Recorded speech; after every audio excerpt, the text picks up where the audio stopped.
Welcome to your favorite channel, where you'll learn everything you need to know to improve your health and lifestyle. Let's get started.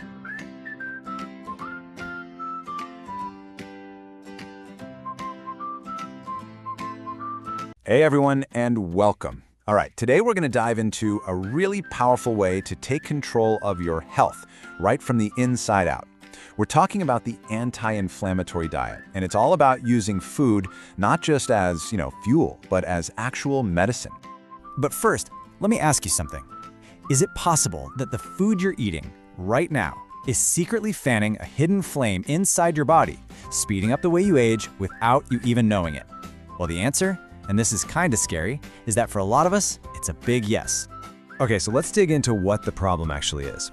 When you hear inflammation, your mind probably jumps to a sprained ankle, right? Something you can see and feel. But that's not what we're talking about here. We're talking about something sneakier, a chronic, hidden inflammation. It's like this silent fire just smoldering away inside you day in and day out. And you know what? Scientists actually have a cool, if slightly terrifying name for this: inflammaging. Basically, it's this low-level, constant state of inflammation that just kind of creeps up as we age. And look, this is not just some harmless background noise. It's a huge, huge driver behind most of the chronic diseases we just assume come with getting older. So you're probably wondering, how on earth do you even know this silent fire is there? Well, that's where this comes in. See, researchers can look for specific clues, they call them markers, in your blood. Things like C-reactive protein, IL-6, and TNF-alpha. Honestly, the best way to think about them is like smoke detectors for your body. If these guys are consistently going off, it's a massive red flag that your internal fire department is working overtime. All right, so what's feeding this fire? What's pouring gasoline on it? Well, a massive piece of the puzzle is sitting right there on your plate. Let's take a look at the usual suspects. And here they are. This is basically the lineup for a pro-inflammatory diet, what a lot of people just call the Western diet. We're talking about a diet that's just loaded with ultra-processed foods, packed with refined sugars and really unhealthy fats, and centered around red and processed meats. Every single one of these things is like throwing another log on that internal fire. And please know, this is not just some wild theory. The science on this is crystal clear. When scientists look at all the studies, big, sweeping reviews, they find the exact same thing over and over again. The more of this ultra-processed stuff people eat, the higher those inflammatory smoke detectors, that CRP, IL-6, and TNF-alpha, are screaming. And here's a really crucial point. It's not just about what these foods don't have, like fiber or vitamins. It's about the junk they do have in them. Things like weird industrial ingredients, emulsifiers, additives, stuff that can actually damage the lining of our gut. And that gut barrier, it's like the main wall of your body's castle. It's one of your most important defenses against widespread inflammation. And these foods are literally punching holes in it. Okay, that's enough of the doom and gloom, right? Because here's the really good news. We have incredibly powerful ways to fight back. So let's talk about the diets that are basically the firefighters for our bodies. And listen, there's no single magic diet. Instead, what we see are these amazing traditional ways of eating from all over the world that are proven to tamp down inflammation and boost our health. The big three, the most well-studied, are the Mediterranean, the Atlantic, and the traditional Japanese diets.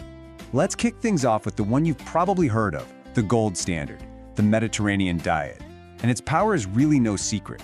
It comes from a few core things: tons of healthy fats from extra virgin olive oil, a boatload of omega-3s from fish, and just a massive amount of fiber and antioxidants from all the veggies, fruits, and whole grain. And the results? They're absolutely staggering. There was this one massive study, a landmark study really, that found people eating a Mediterranean diet had a 33% lower risk of having a major cardiovascular event. We're talking heart attacks, strokes, 33%. That is not a small number. That is a game-changing impact. And this is the really cool part. It doesn't matter if you're looking at a diet from Spain or Japan or Greece, all of these superstar firefighter diets, they're all built on the exact same foundation.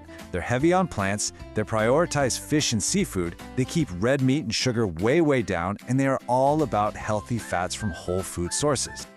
Okay, but how? How in the world does eating an olive or a sardine actually calm down inflammation all over your body? Let's geek out for a minute on the science, because it's fascinating. Right, the absolute command center for all of this is your gut. Those trillions of tiny little microbes living inside you, your microbiota, they are the middlemen. They're the ones negotiating between the food you eat and your immune system. And guess what the #1 most powerful tool you have to influence that inner world is? Your diet. Period. This breaks it down beautifully. So when you eat stuff like fiber and resistant starch, things you can't digest, you're not actually feeding yourself. You're feeding your good gut bugs. It's their lunch. And when they eat, they ferment that fiber and produce these amazing compounds called short-chain fatty acids, or SCFAs. And the rock star of the SCFAs is a little guy called butyrate. This stuff is liquid gold. It heals your gut lining and sends out signals all over your body telling it to just chill out and calm down the inflammation. And it gets even cooler than that. It's not just about one food at a time. It's about food synergy, teamwork. Check this out. Some foods, when you pair them together, unlock this incredible extra power. Like adding a little black pepper to turmeric makes its active compound curcumin way more powerful. Or adding mustard seeds to cooked broccoli can actually reactivate this amazing anti-cancer compound called sulforaphane. And eating tomatoes with olive oil? It helps you absorb so much more of that powerful antioxidant, lycopene. It's literally kitchen chemistry. Okay, I know what you're thinking. This is all great, but what do I do? How do I actually start? So let's build a super simple, actionable starter plan. No excuses. Here we go. This is your new go-to shopping list. The goal is to load up on leafy greens, tons of colorful fruits, and healthy fats like olive oil and avocado every single day. Then, try to get some fatty fish like salmon or sardines in about 3 times a week. And get friendly with legumes, lentils, chickpeas. They are fantastic fiber and protein powerhouses. Aim for 3 or 4 times a week. Oh, and go crazy with the spices. Turmeric, ginger, garlic, they are your friend. And of course, on the other side of the coin, these are the things you want to start dialing back. Look, this is not about being perfect. It's about shifting the balance. It's about consciously choosing to eat less of the stuff that's fueling the fire. We're talking processed meats, sugary drinks, and anything made with that plain old white flour. All right, now for my favorite part, a really cool pro tip, a hack, if you will, that can totally transform the carbs you already eat. You can literally change the chemical structure of starches in foods like potatoes, rice, and pasta. And it's so easy. You just cook them like you normally would. Then, the key step, you cool them down completely in the fridge. We're talking at least 12 hours. So what the heck is going on in your fridge? Well, this cooling process creates something called type 3 resistant starch. This new form of starch is now resistant to your digestion. You can't break it down. But you know who can? Your good gut bacteria. It is their absolute favorite superfood. So not only does this lower the food's impact on your blood sugar, it also puts your gut bacteria into overdrive, supercharging their production of that amazing anti-inflammatory stuff we talked about, butyrate. It's a total win-win. And that really brings us full circle. The power, as you can see, is 100% on your plate. Every single meal, even every snack, is a choice. It's an opportunity. So I'll leave you with this question. Your very next meal is a choice. Are you going to fuel the fire, or are you going to fight it? Here are some tips to help you have a healthy and strong body and mind. Remember that we upload videos every day.